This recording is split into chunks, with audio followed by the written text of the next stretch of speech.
ಇವತ್ತಿನ ಈ ವಿಡಿಯೋದಲ್ಲಿ ಪಪ್ಪಾಯಿಯಿಂದ ನಮಗೆ ಏನೆಲ್ಲ ಪ್ರಯೋಜನಗಳಿವೆ ಎಂಬುದನ್ನು ತಿಳಿದುಕೊಳ್ಳೋಣ ಬನ್ನಿ. ಅದಕ್ಕೂ ಮೊದಲು ಈ ನನ್ನ ಚಾನಲನ್ನು ಸಬ್ಸ್ಕ್ರೈಬ್ ಮಾಡಿಕೊಳ್ಳಿ.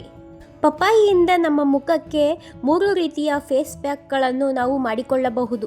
ಅವು ಯಾವುವೆಂದು ತಿಳಿದುಕೊಳ್ಳೋಣ. ಇದರ ಶಕ್ತಿಯನ್ನು ಮೊದಲು ನಾವು ತಿಳಿಯೋಣ.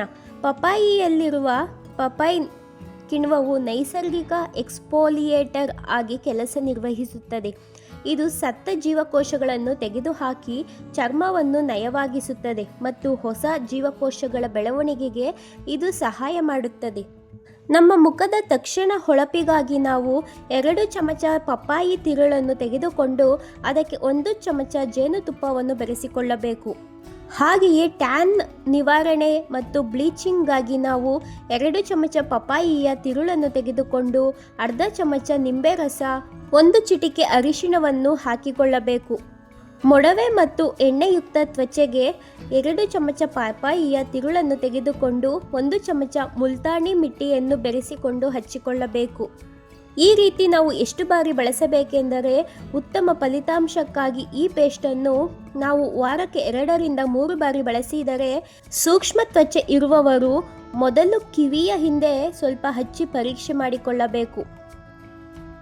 ಇದನ್ನು ಯಾವ ರೀತಿ ತಯಾರಿಸಿಕೊಳ್ಳಬೇಕು ಎಂಬುದನ್ನು ಈಗ ನೋಡೋಣ. ಪಪ್ಪಾಯಿಯನ್ನು ಸಣ್ಣ ತುಂಡುಗಳಾಗಿ ಕತ್ತರಿಸಿ ನುಣ್ಣನೆಯ ಪೇಸ್ಟ್ ಮಾಡಿ ಉಂಡೆಗಳಿಲ್ಲದಂತೆ ನೋಡಿಕೊಳ್ಳಿ. ಇದನ್ನು ಯಾವ ರೀತಿ ಹಚ್ಚಿಕೊಳ್ಳಬೇಕು ಎಂಬುದನ್ನು ಈಗ ನೋಡೋಣ.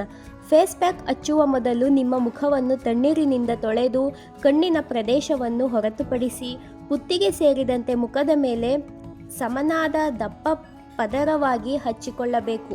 ಈ ರೀತಿ ಹಚ್ಚಿದ ಪ್ಯಾಕನ್ನು ಎಷ್ಟು ಸಮಯ ಇಡಬೇಕೆಂದು ಈಗ ತಿಳಿಯೋಣ. ಪ್ಯಾಕ್ ಭಾಗಶಃ ಒಣಗಿದ ನಂತರ ನಿಮ್ಮ ಬೆರಳ ತುದಿಯಿಂದ ಮೃದುವಾಗಿ ಮಸಾಜ್ ಮಾಡುತ್ತಾ ತಣ್ಣೀರಿನಿಂದ ತೊಳೆದುಕೊಳ್ಳಬೇಕು.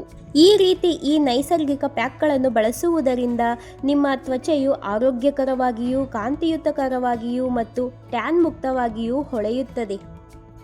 ಈ ಚಳಿಗಾಲದಲ್ಲಿ ಚರ್ಮದ ಶುಷ್ಮತೆ ದೂರವಾಗಿಸಿ ತ್ವಚೆಯ ಆರೋಗ್ಯವನ್ನು ಕಾಪಾಡಿಕೊಳ್ಳಿ. ಈ ವಿಡಿಯೋ ನಿಮಗೆ ಇಷ್ಟವಾದಲ್ಲಿ ಈ ಚಾನಲನ್ನು ಸಬ್ಸ್ಕ್ರೈಬ್ ಮಾಡಿಕೊಳ್ಳಿ. ಇದೇ ರೀತಿಯ ಇನ್ನಿತರ ವಿಡಿಯೋಗಳು ಬರುತ್ತಿರುತ್ತವೆ, ಸಪೋರ್ಟ್ ಮಾಡಿ ಎಂದು ಕೇಳಿಕೊಳ್ಳುತ್ತಾ ಈ ವಿಡಿಯೋವನ್ನು ಪೂರ್ಣಗೊಳಿಸುತ್ತೇನೆ. ನೋಡಿದ್ದಕ್ಕಾಗಿ ಎಲ್ಲರಿಗೂ ಕೂಡ ತುಂಬ ಹೃದಯದ ಧನ್ಯವಾದಗಳು.